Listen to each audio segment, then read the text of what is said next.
Hey guys, welcome to our 66th episode of Blockchain Banter Trading Crypto. I'm here with Keith Allen, order book analyst, TA and algo trader, and co-founder of Material Indicators, along with Dr. Mark Richardson, project lead at Bancor and Carbon DeFi. How are you guys doing? I know we weren't able to get together last week, but hopefully the last 2 weeks have been enjoyable for both of you. Been busy, been good, no complaints. Good. And you're in Florida, and you were still all clear from everything that was going on there. Yeah, I was in the in the little area to the southeast that was spared. So we were Good. very, very lucky. Good. Okay. And Mark, everything going well on your end? Busy as usual, but everything's going well. Good. Okay. So I guess we'll just kind of, I would say pick up where we left off, but where we left off was, Keith, you were running some simulations using Carbon DeFi, which again, thank you for doing. That was actually really fun to see it.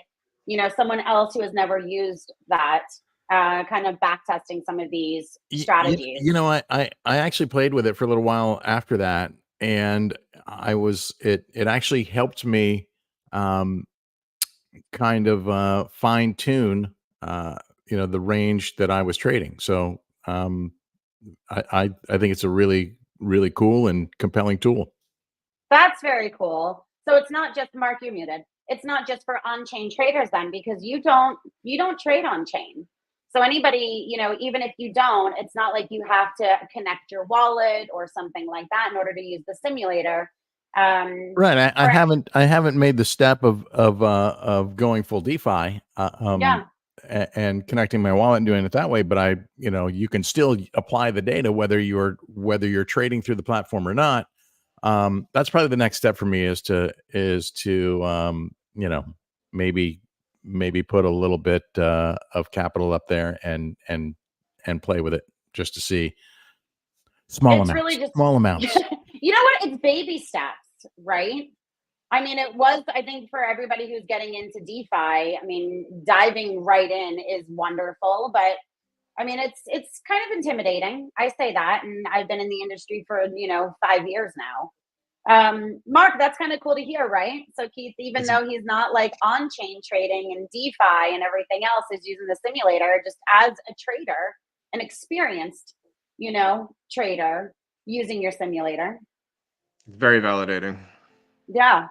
Okay, so Keith, really fast, you're probably not surprised that we have not broken through the 69. I was going to joke with you, because you've been saying this whole time that it's not going to be easy for us, right? So yeah, there's obviously a lot. The heaviest liquidity is at 70K in terms of resistance, and we have higher highs that are technically more important for us to take out, up around 71.9, 72K. And then obviously the all-time high up there, 73.8 or wherever it is. But I have maintained since March, when we first started engaging with that prior 2021 top, and we had that brief pump that got us to an all-time high, which still I think that was the wild card or the curveball that hit the market, and people didn't really know how to react to it, myself included. And we just, had to kind of watch things grind here for months and months and months. And that level at 69K, which was, as I mentioned, the 2021 top, has really been a formidable resistance level. We've just not been able to flip it really at all. There's been, out of the, it's been like 7 months now. Out of the 6-7 months, the number of candles that have engaged with that level on the daily time frame, there's probably less than half a dozen of them that have actually printed above that 69K without any wicks below. And I always listen. You see those wicks above, and it's good because it's clearing out liquidity. But those wicks below always, to me anyways, I interpret as signs of weakness. And it's hard to, for some people to fathom, okay, how can there be weakness if we're pumping up above 70K or above that I was level? going to say, yeah, explain that. It's the strength of the move, right? And so all moves are not created equally. And if we, I guess we could start out on the candle chart and we can, I can illustrate what I'm referring to. So yeah, when you see price pumping above, yeah, that seems like a strong move. But when the wicks, are constantly, wicking below, that to me shows that it's not necessarily as strong as we might hope, right? So always been looking for those full candle bodies above, and there have been very, very few. Here's one out of that back in March.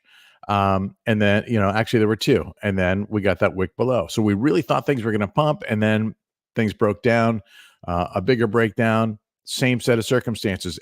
Very few candles actually printed fully above. This is obviously on a daily time frame. So, on the weekly level, it's not all the engagement isn't quite as visible, but we certainly, all the rejections, I guess, aren't as visible because it doesn't happen as many times. But you can see on the weekly time frame, just none of them, right? Nothing on the weekly time frame has closed above that. So let's get a weekly close above that level, and then we can talk about what happens next. I've felt all along that these big giant green candles, they're awesome to see, but you expect them to get retested, and this one finally did, right? We got this wick down here.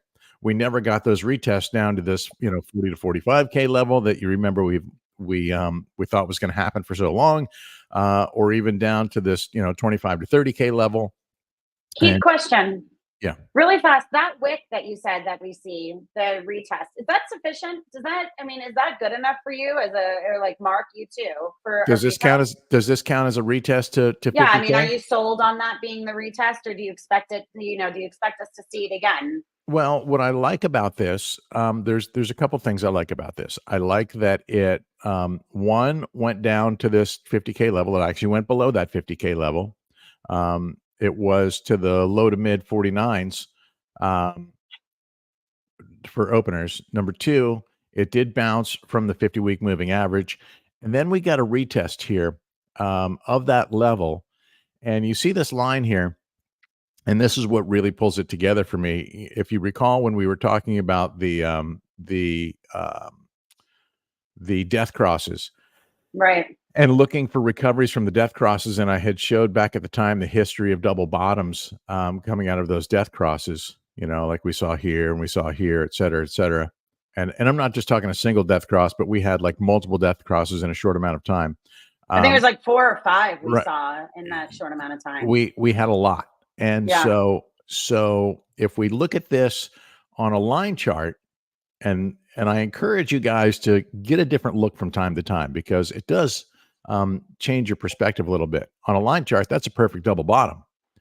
So not only did we get the engagement with the 50-week moving average, we got the double bottom out of it. So it's I like that. For you. I like that very much. And now a series of higher highs. And on the daily time frame, now you can see that we also have a series of golden crosses, right? Death crosses are, all these crosses, all these moving averages are lagging indicators, right? But the death crosses, those were that quick series, obviously bearish indicator, whereas golden crosses are bullish indicators. Right. And so we first had the 21 day, crossing above the 50-day. Then we got the 21-day crossing above the 200-day, and this one really is an important one to me. And now we have the 50 today, the 50 crossing above the 100. So these are bullish indicators. Doesn't mean we can't go down. You can see after each one of these crosses, right? Price went up and then it came down. Price went up and then it came down. And so I'm okay with this price action. I'm okay with the fact that we didn't just shoot through 69K. In fact, I'm glad we didn't shoot through 69K on the first attempt. I think, building above this 2021 mid-cycle top is a good thing. But we may not hold this mid-cycle top. What I'm most concerned with is these moving averages, and especially on the weekly time frame. To me, that 21-week moving average, you see we have some nice confluence here for the past several weeks. It's almost been flat, right? And so this looks like support to me at high 62s. As long as we hold this, and even if we went down to the 50-week and just continued this series of higher lows, I'm okay with things. What I don't want to see is making a lower low. And if we do make a lower low, look where that gets us right now.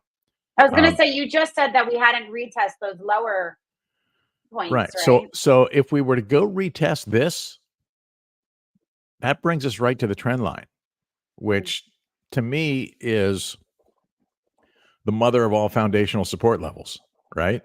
Boom. So this is back in November 2020. This was the FTX crash. This was that really that final consolidation at 25K before things really took off for us this year.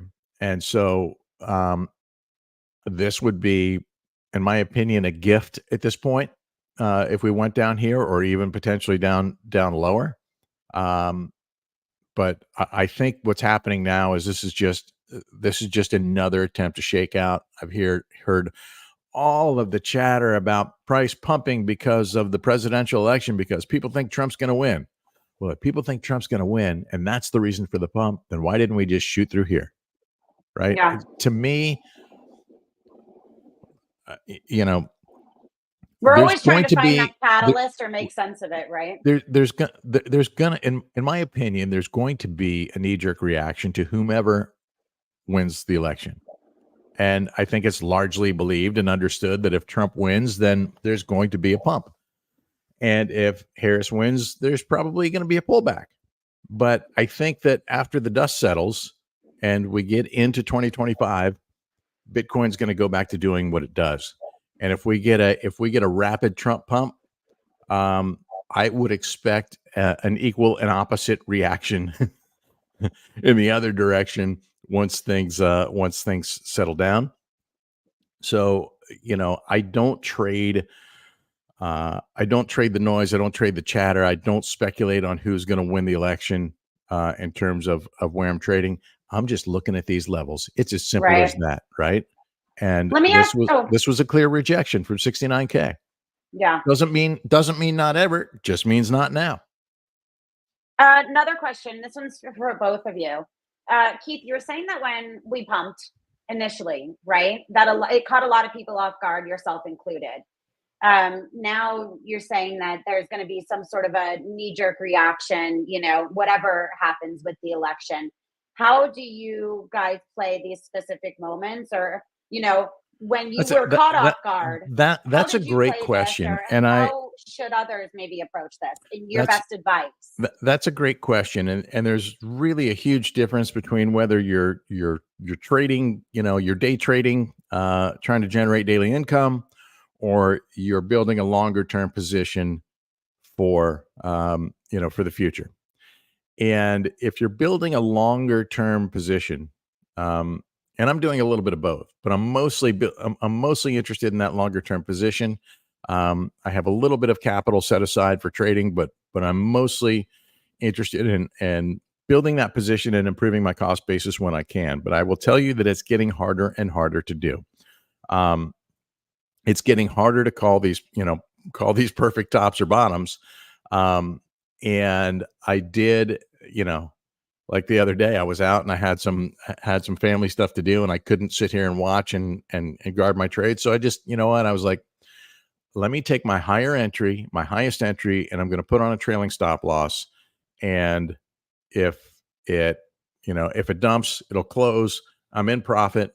There's no such thing as bad profit. And I'll be okay with it.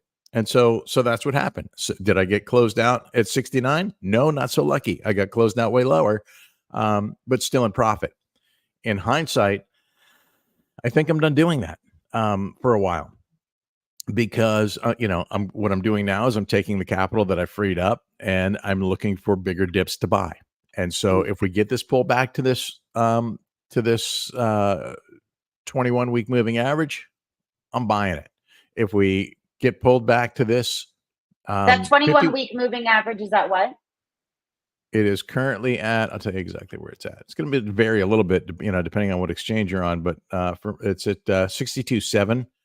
62.7. And and guess what? If price goes down further, I'm not worried about selling the little bit that I buy here because I'm just doing it in incremental bits, right? To dollar cost average my way in. Then I'll buy this. And if we go down here, I'll buy this. And I'm fine with just dollar cost averaging through. Yes, it's a very big range. But my cost basis for, the remainder of my stack is down at this level. So I'm okay. I'm in profit either way. And Right. I think that, I'm in jeopardy of having this breakout without having my position built. So I'd rather, for me personally, in terms of my longer term position, I'd rather dollar cost my way down a bit further, dollar cost average my way down a bit further than try and snipe every one of these levels because I keep getting, I'm telling you, I keep getting burned when I do it. So not burned, so I'm losing money, but burned where I'm not getting a better entry after those orders close. So it's getting You're harder and harder to adjusting get your that better entry. strategy then. Yeah. And so in terms of trading, there's other breakout there, especially with alts, there's a lot that's poised for breakouts. And so I'm sizing some of those up as well and looking for those opportunities to, see if I can generate a little something with some of those other coins. And, and I'm staking a little bit because with coins like ETH, and you guys know that I'm very much into Bitcoin and not so much into alts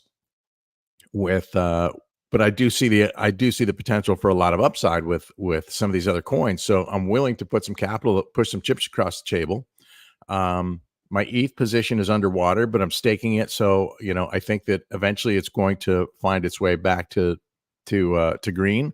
And so I'm happy to just stake it and not worry about it and just let it go. Obviously I wouldn't do that with everything, but that's one that I think fundamentally will at least right itself. And I'll pick up a little more ETH along the way. In terms, Mark, go ahead. No, I was going to ask Mark if he wanted to add anything to this, especially speaking about alts and things, because I know he watches the alts, and then I have a question for both of you in that regard also. Yeah, I think that in general, one of the mistakes that people make is what people will sometimes refer to as buying at resistance, right, or selling at support, right? It's just another way of saying that your objective is to buy low and sell high, not the other way around. And so when things are at resistance, it's a bad idea to purchase at least a large amount of it. Of course, there are things like breakout trading, which kind of waits for what traders will call confirmation, meaning that there's a justified reason to believe that something is beginning a powerful rally, that kind of stuff. Yeah, and that's slightly different. But when something is stalling at a given technical level, it's generally, I think, statistically speaking, a bad idea to buy it at that point. And that's kind of what Bitcoin looks like right now, right? It's rubbing its face on this resistance level. And I agree with what Keith said. When it comes back down a little bit, and it doesn't even need to be that far. It does look like this is coiling up a little bit. So it doesn't need to be that far. But buying it at a resistance level is, I think, a mistake. And Bitcoin looks like it's at a resistance level to me. On the other hand, interestingly, for Ethereum, it's much closer to support levels than it is its resistant levels. And so Ethereum has a similar trend line to Bitcoin, where you can draw basically a straight line beginning in June of 2022, which has been a sort of an upwards sloping support line. The last time that was touched was October 2024. And we know that the double top that Ethereum made back in March and May was at about like $4,000. And Ethereum today is sitting at around 2,600, which is pretty lackluster. And at the same time, if you have a look at Ethereum's, the oscillators on Ethereum, its MACD is turning back around and momentum is shifting the other way. And its RSI has also like dipped below, quite significantly below the 50 level, came all the way back down to 38 and has then turned around and started moving back up again. So technically, Ethereum looks like it's in a bullish reversal state. And what which I'm time sure. frame? What time frame mark are you seeing that RSI? Oh yeah, I do everything on the weekly. Let me share. I just realized that we're You know, doing because everything one thing that backwards. I'm looking at here, before you put your screen up, is we also have resistance at the 21-week moving average for ETH. Oh yeah, Um, it's valid. a death cross occurring between the 21 and the 50, and we have this downtrend line, which is kind of our local resistance. You see, that's perfect confluence between the trend line and that 21-week moving average. So, For and sure. you're just referring to a breakout. This might be a mini breakout if we could get above this, but the real one would be to make it above this trend line here, right? Yeah, exactly. Yeah, that's totally valid. And I was to be clear, I was looking at so yeah, you're talking about the resistance line dating back to sort of May of this year, so around 20th of May, where it made that sort of the last of the, like that second of the double top before trending back down again. But that those highs, so the one from May and the one from March, are approximately equal to the highs that it made back in May of 2021, September of 2021. And again, Ethereum had a slightly higher, traded slightly higher during sort of November of 2021, but I kind of ignored that. I didn't really trust the ETH price back then. So you're right. Like with respect to this year, yeah, that should be noted. There is another resistance, another technical resistance level that we need to get out of. And But this yeah, is like right around that 3K mark. right around that 3K mark, exactly. Yeah. But yeah, in terms of its macro support level, um, from like where I'm measuring it to is down to about 2,342, which is only like $300 under where we are right now. So yeah, Ethereum is being squeezed between these different resistance levels, but its support level is also pretty close. Now the risk here is that if you buy at support, of course people claim, and there's a joke in cryptocurrency that some people buy the dip and it just keeps dipping. And Ethereum is certainly threatening to do that. I'm by no means an ETH maximalist. I'm not advocating for sound money or anything like that. It is possible. If Ethereum breaks this macro support level, like I said, at about 2,300, there really isn't much market structure beneath us. And I think we've said this, or Keith and I have both commented on this a few weeks ago, that really, if we come beneath it, there's not a whole lot of significant support levels beneath us. I think the first one is at the peak in January of 2018, which is around the 1,300 level, and then after that, it gets pretty bleak. What about the liquidity? Sorry, we're talking about the support levels. I'm curious. We always look at the market. I didn't mean to cut you off. We don't have to do it right now. But when we're talking about different support levels and things, you can kind of see the liquidity shifting accordingly when we look at fire charts. I know we're able to pull that up, Keith, right? Because it's on Binance. Yep.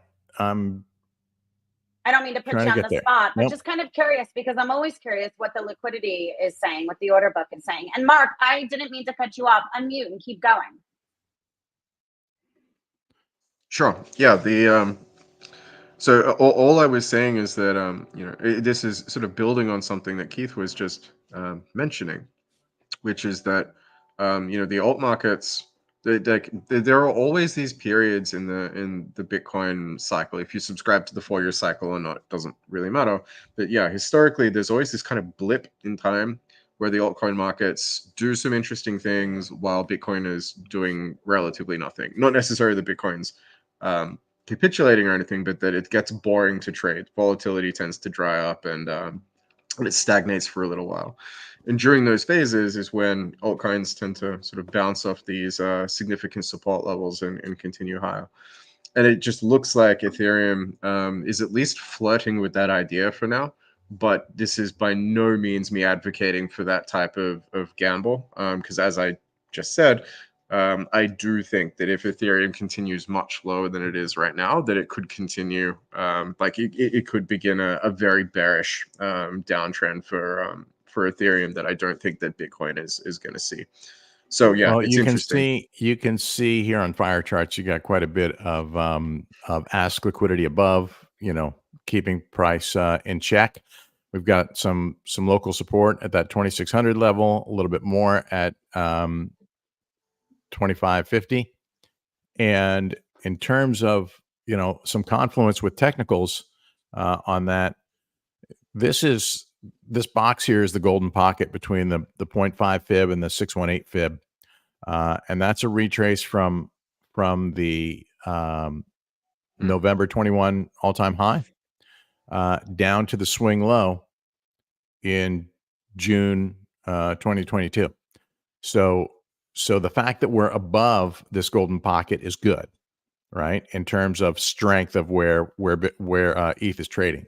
Obviously, we got to get past these resistance levels, like Mark mentioned, but the top of this box is right at that 2550 level that I just mentioned. That's pretty well correlated right here. So this is what you have, holding price above that golden pocket right now. Here and here, and this would be the top of the golden pocket. We see that also, break, and go ahead, Mark. That said, it's also important to recognize and recall what Keith was speaking about. I think around this time last month, when we were examining the performance of the ETH ETF versus the Bitcoin ETF, and just that in general, like there seems to be a lot of interest in the Bitcoin ETF and not a huge amount in the Ethereum ETF.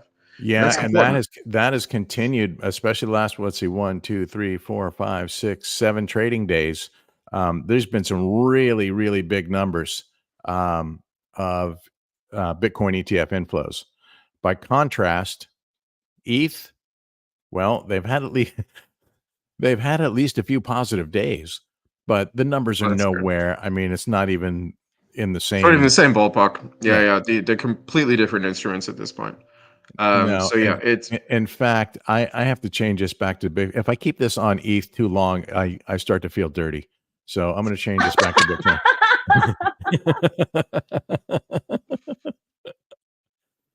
Let's get back to Bitcoin then. I won't ask you about the other alts that you guys. No. I'm kidding. You can continue on ETH or any alts you want. While we're looking at the fire chart for Bitcoin, that's a pretty significant sell wall sitting right there at 70K, right? At least statistically compared to the rest of the I mean, at that single level here at a lower lower time frame, it's about 47 million. Where it gets interesting for me, last week, you see all these blocks of bid liquidity that moved up, and then they moved up, and they moved down, and they kept jockeying.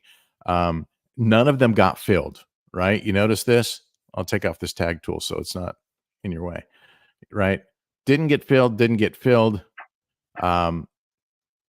got a partial fill, and then it got replenished. Then it moved back down, didn't get filled. Moved back down, didn't get filled.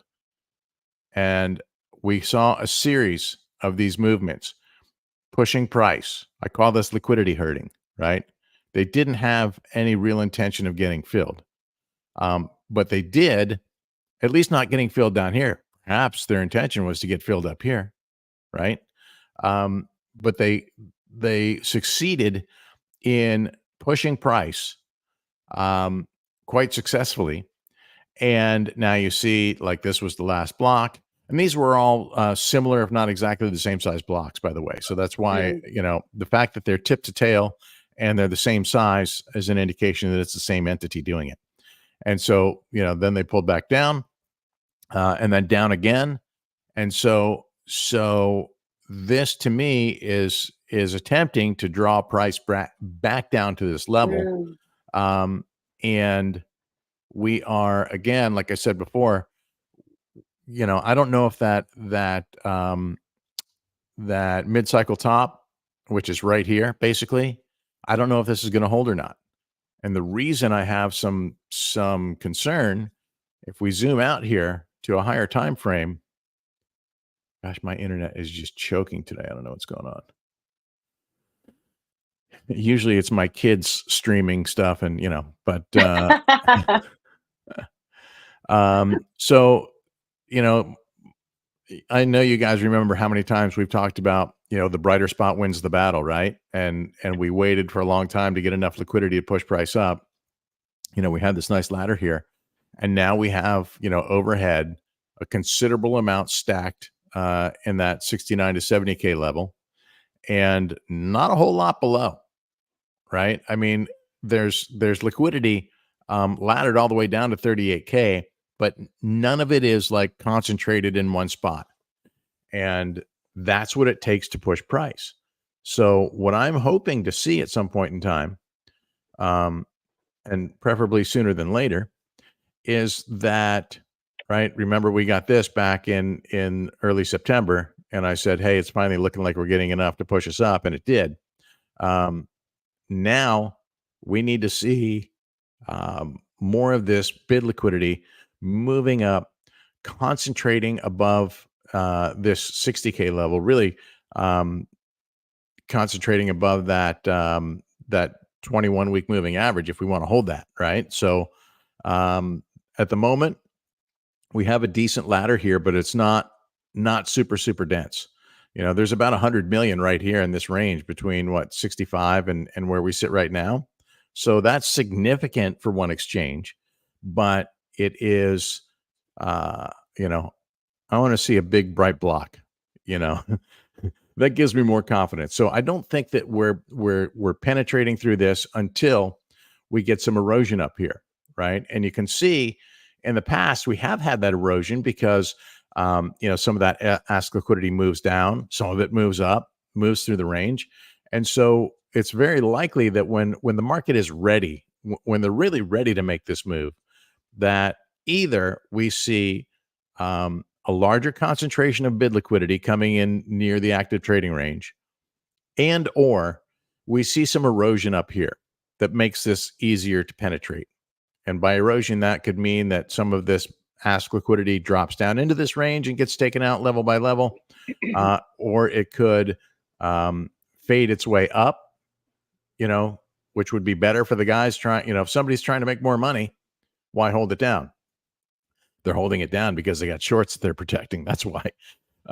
So any of those things could come into play. And of course it could also just get pulled altogether. So Keith, those you are think the things that I'm between watching. that, What's that? between that liquidity at 70 and then that liquidity that we saw moving, the ask liquidity moving down, pulling that price down, you think that is more so like the chances of us moving in that direction are going to be a little bit greater than breaking through at this point, especially with the resistance we've seen. Like we've seen in the past, right? Remember, we had this all up here and it started to come down. Yeah. Right. You see where it started to drop down. So we could see that, for a long time, I've been saying, and this is speculative, how much I don't like to speculate, but I've been saying that I didn't think this move was going to happen before the election. And then last week when we started seeing this pump, I was like, well, maybe it could. I don't know. Maybe. Who knows? And this is why I just prefer to look at the charts and look at the technicals and look at the liquidity, because we can speculate until we're blue in the freaking face. Right. I mean, I saw Druckenmiller on something this morning saying that, well, it looks like the market's baking in a Trump win. Who the fuck knows? Right? Well, I don't even know. I don't even know what that means at this point. Like, are they baking in a Trump win to the downside or to the upside, or to the upside? It was all to the upside. It's to the upside. Yeah. Why? I mean, none of the polling is reflective of the reality of what the fuck is happening and what the guy is saying. So, there was an article on Cointelegraph last week talking about the fact that this Poly Market poll that everybody is all excited about. Guess what? It's being manipulated. Well, okay. It's based on bets. Okay, it's based on the betting odds.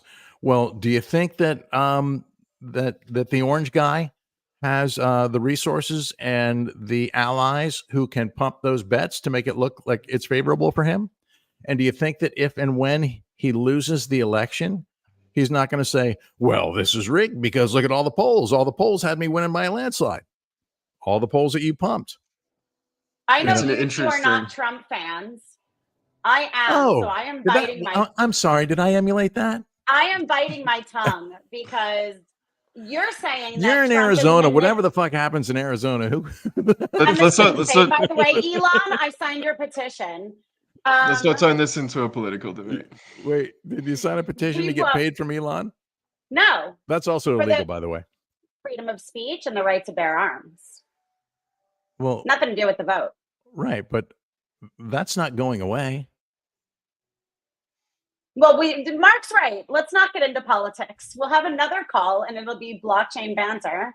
We'll do another one where we do technical analysis on the poly market for Trump, Kamala Harris. It's like I think that would be fascinating. Okay.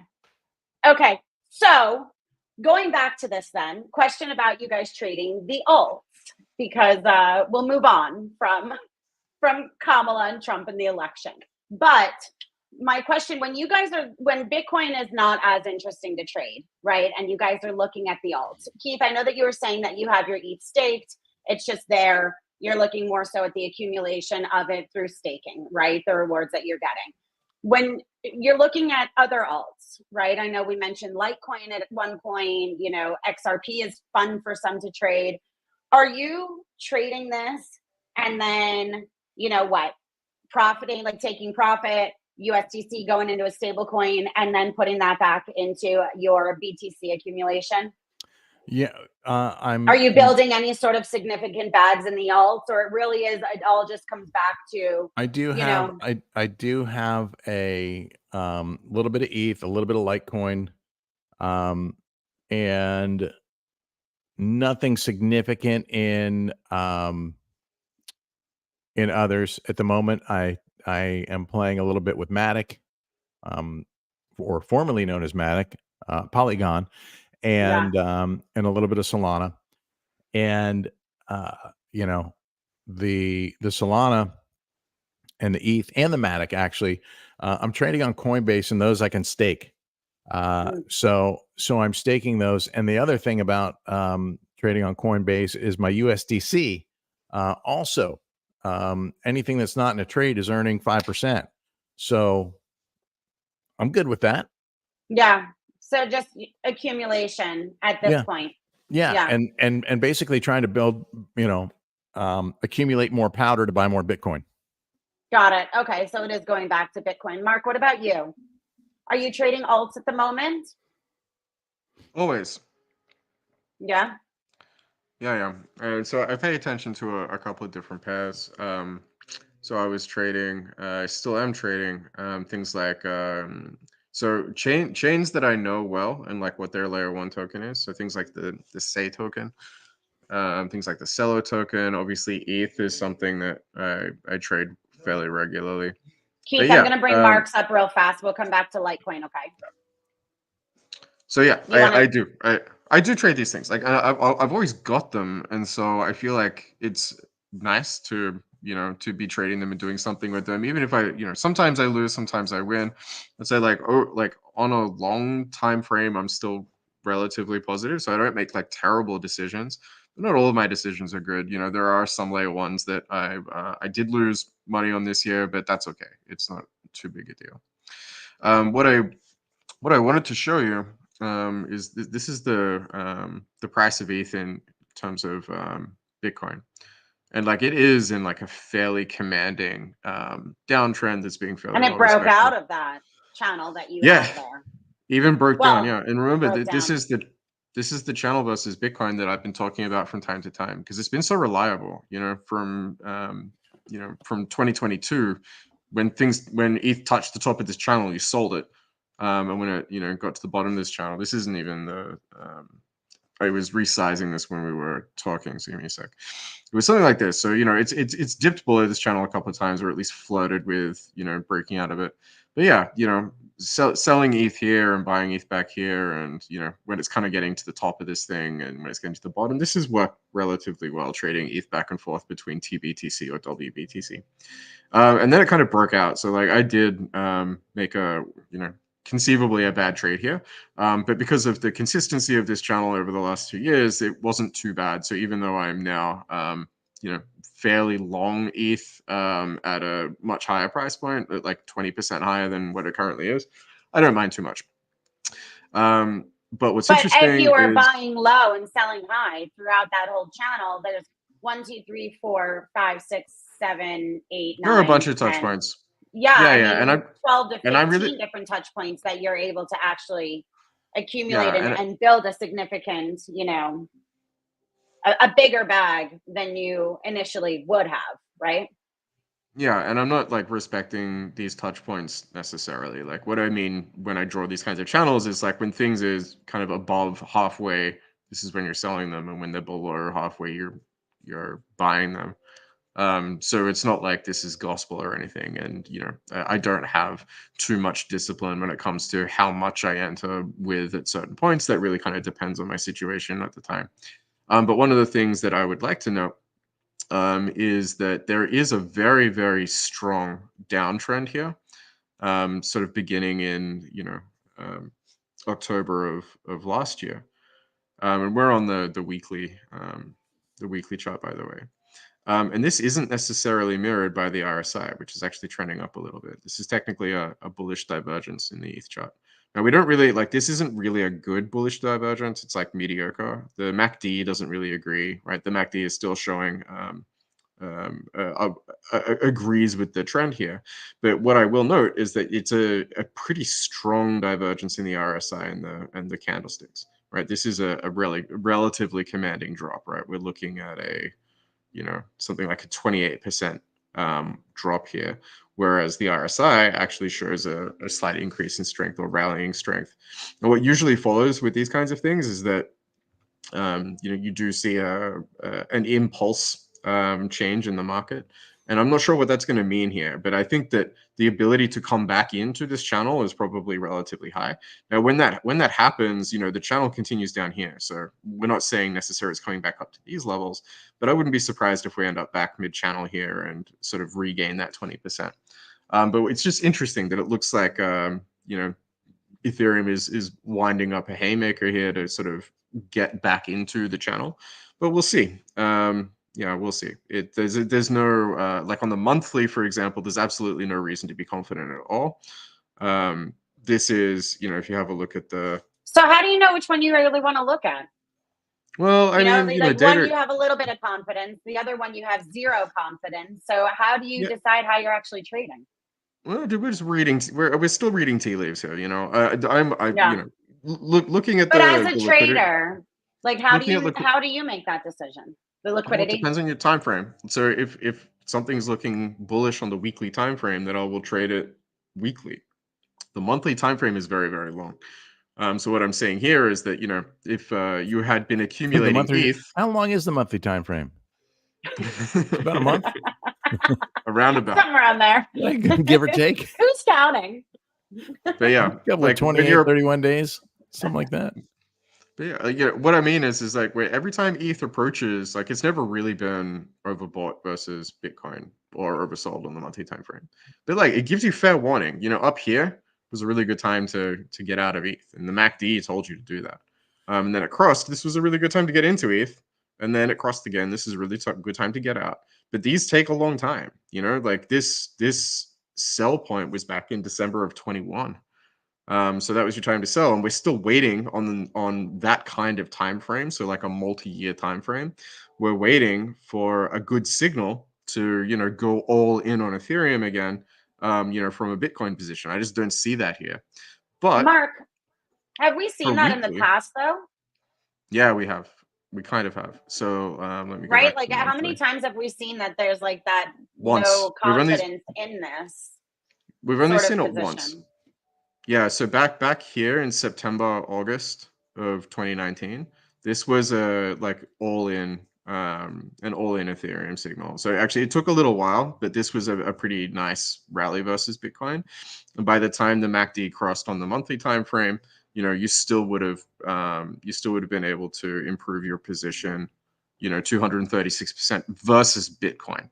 That's a very, very, very nice a very nice situation to roll in.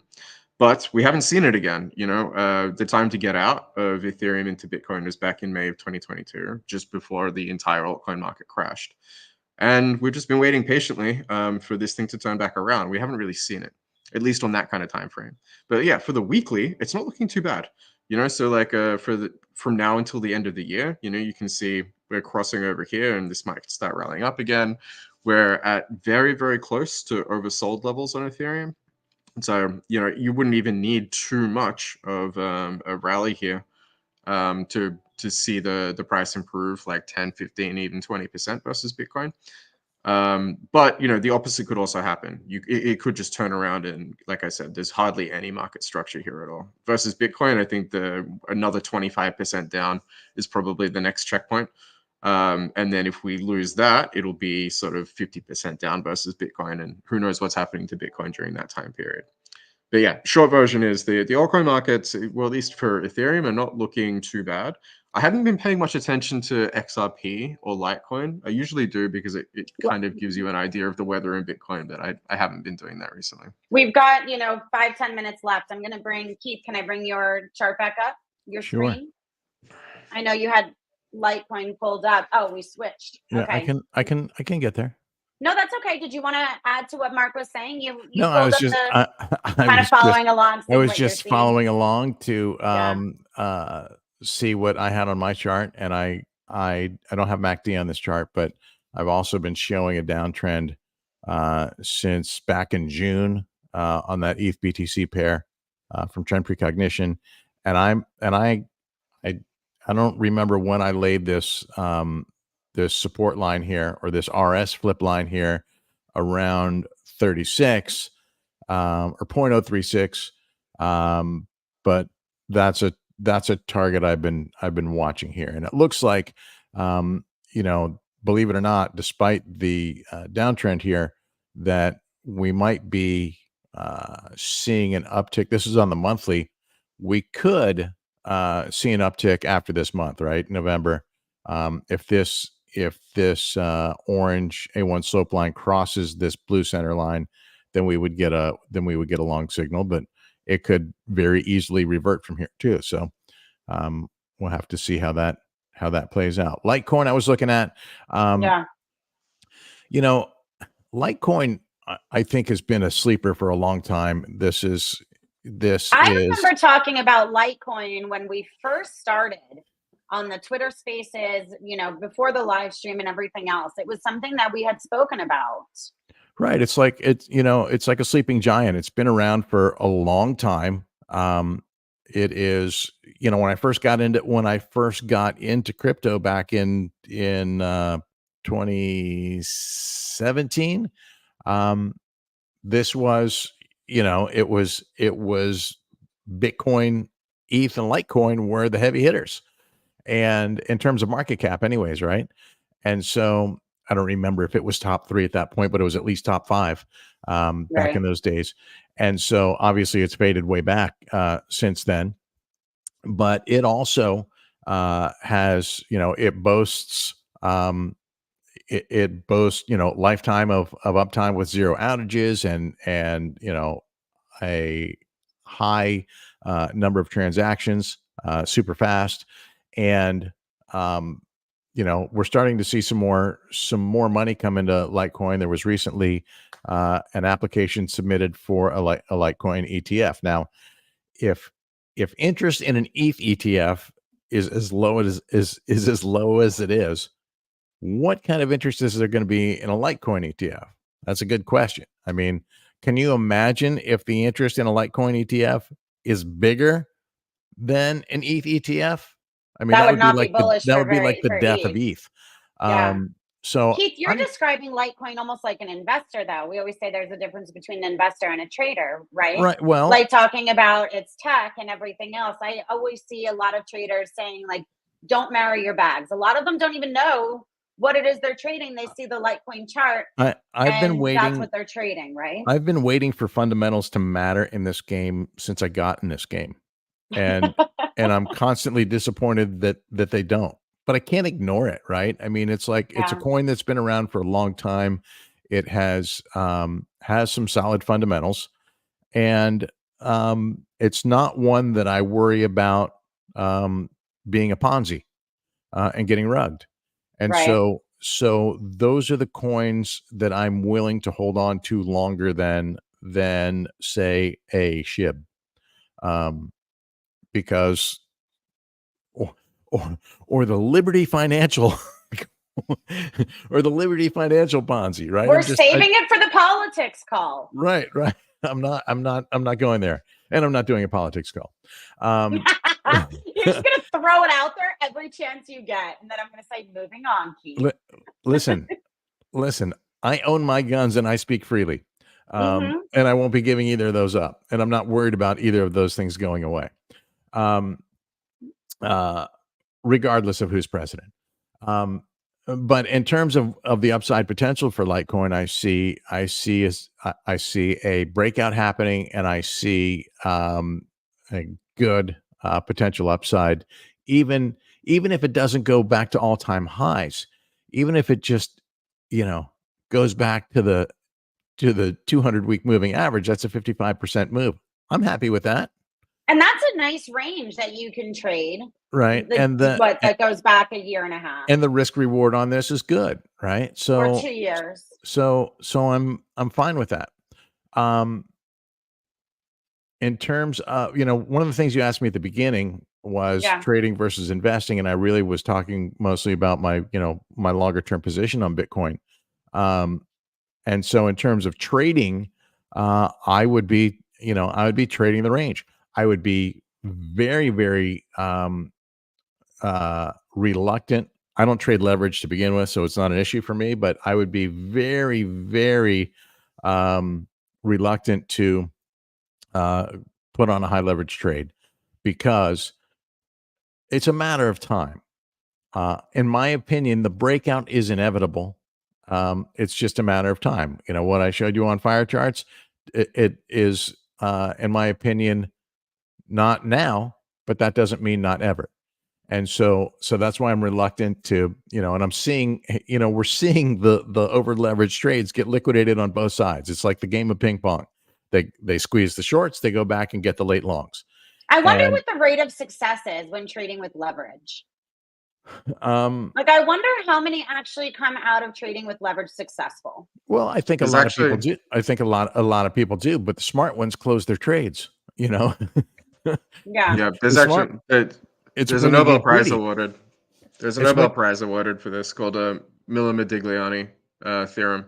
And basically the rate of returns on leverage trading is roughly equal to the rate of returns not leverage trading. There's actually no difference. Leverage doesn't actually give you anything.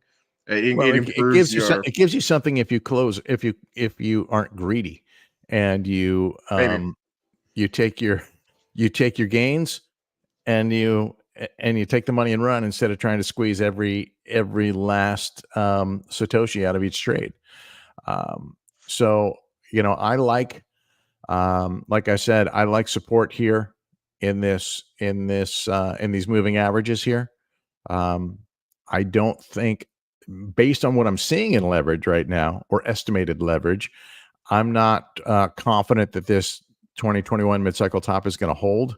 And that is based on what I'm seeing on the Kingfisher chart, because here we can see that we've got some leverage down to that 64.4 level, and even down to 63K. There's, what's that, about 22 million in longs primed for liquidation, and we just in the past couple of days picked up some shorts here that are now ripe. But I think we could go get this and then go back and get this, or we could go back and get this and wait and see if more shorts build here, you know, the late shorts are the ones that are going to get punished, right?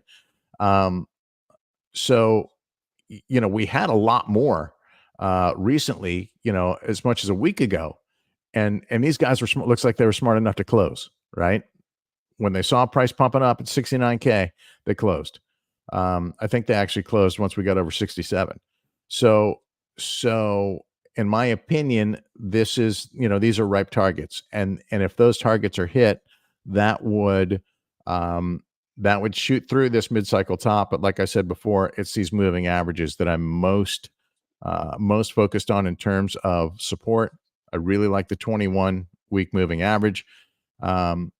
You know, and you guys mentioned something. I think we all mentioned something about the times that it gets boring when Bitcoin Yeah. is trading sideways and it's boring.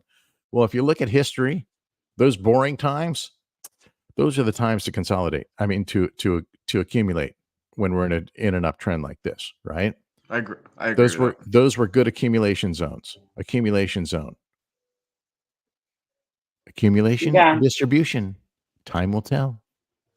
Well, this is and that's the thing though, is that these historically these boring moments have not been near an all-time high, whereas they are today, which is I'm not saying that changes the Well, but story necessarily, but you know what I mean. but we're in a point where we've got to make a new all-time high, right? Sure. I mean, if we're going to anytime soon, it would be, if we're going to, and we, you know, for those of us that subscribe to the halving narrative or the 4-year cycle narrative, everything is still intact. If you don't subscribe to those things, that's okay. All you need to know is that the trend is still intact. Keith, you had a couple of community members who were saying that was it. They thought that you know, that was the end of the bull run. Do they still feel that same way? Have you guys spoken about that recently at all? And then I know we're at the top of the hour, so thank you guys. But listen, I think it's always good to have opposing views, different opinions in the group, because Yeah. it makes us think. And I think the person you're referring to, I could say this: he's net long, but he's playing Mhm. short, right? And so he's in a position to continue to add short, more so than a lot of traders, you know, are able to do. Yeah. But he will, but you know, at this point, he will probably add short all the way up, just to build that longer term position for when the black swan lands. So I think for those who are questioning it, this is really the level up here that they're looking for, is to take out this higher high at 72K. Yeah.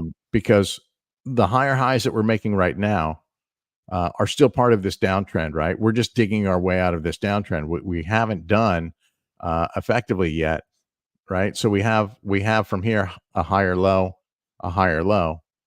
and here is our first higher high, and here's our second higher high. But we haven't yet taken out the higher highs that were, you know, initially part of that downtrend prior to the rebound. So we've got to take out this one. Then we got to take out these two are like $50 apart. And then we've got to go after the all-time high.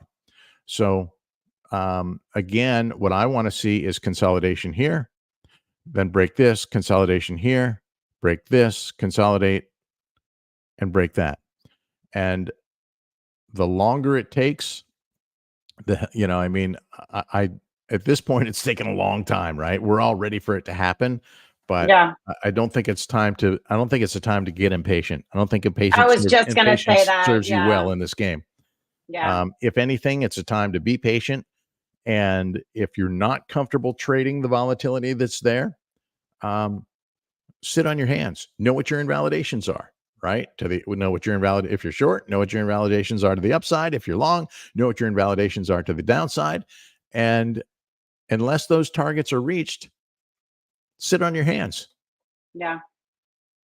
Yeah. You guys are awesome. Thank you so much. I threw up Material Indicators website. Thank you. This is what we're looking at with the FIO charts and the actual indicators, right?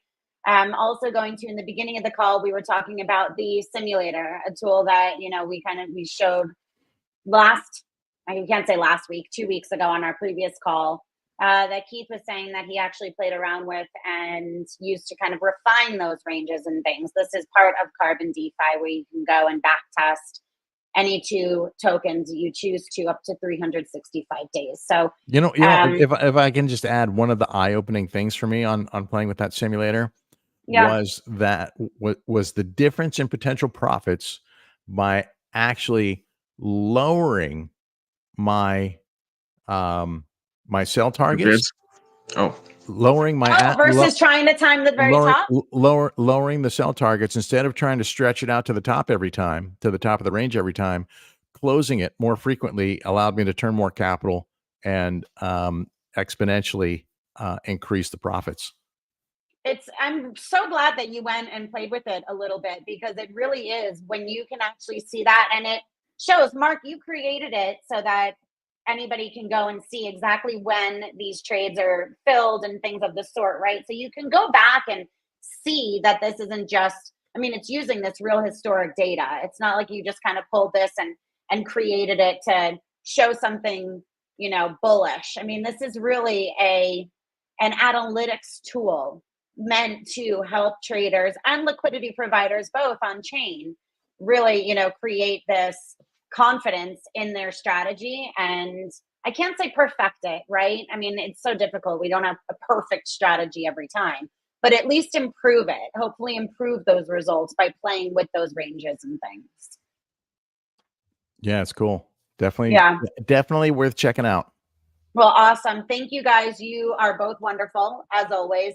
And to all of the viewers too, we were talking about alts and things might be boring with Bitcoin, and we're looking at Ethereum. If there are alts and we can look at them and kind of go over some things for any of the viewers, definitely leave your comments, because it's always fun to kind of see what others are looking at as well. So yeah, appreciate you both and all of our viewers, and we'll see you next Tuesday at 4 p.m. UTC. Thank you, Jen. Thank you, Keith. Thank you, guys. Thank you, guys. See ya. Bye-bye.